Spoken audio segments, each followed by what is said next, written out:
Assalamualaikum hurmatli Muqat Qarchmatov kanal qatnashchilari.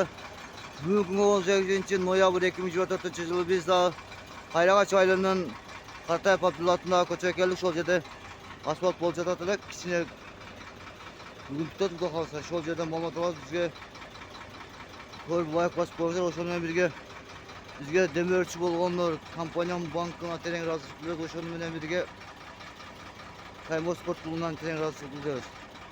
Kettik. Bizden olsaydı vaqt bosib qo'ydi. Bu tutgandan keyin daha şu Qayrag'ach aylanının İslam birgacha ajatında ko'cha bo'ladi. Hozir shu joqdan ham tortamiz.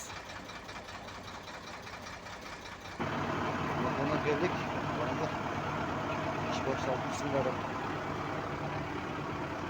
Manzara gözünden tanıdık karşıladık kanalından tren razısını bildiririz.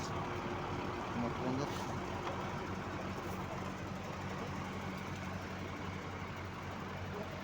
İşte başlaştı.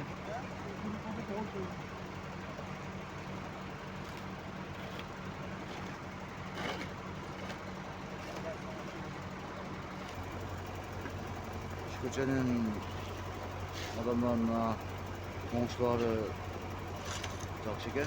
Batmanlar bir iş buluşup bol savaş buluşlar.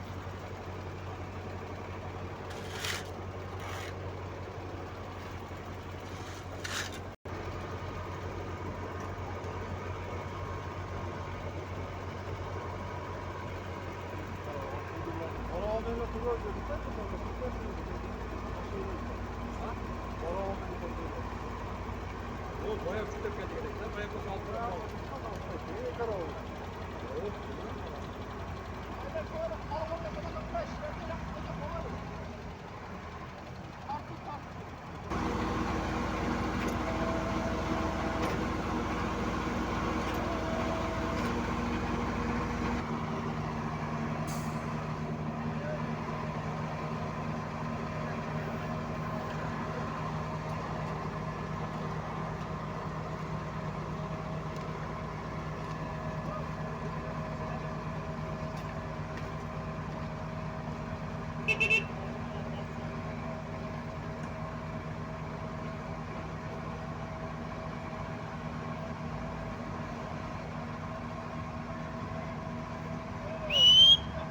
Tokta Danyar.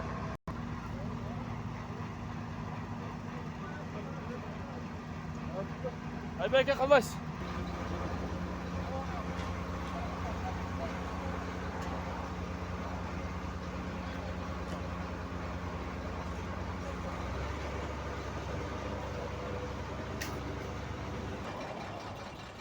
Haydi.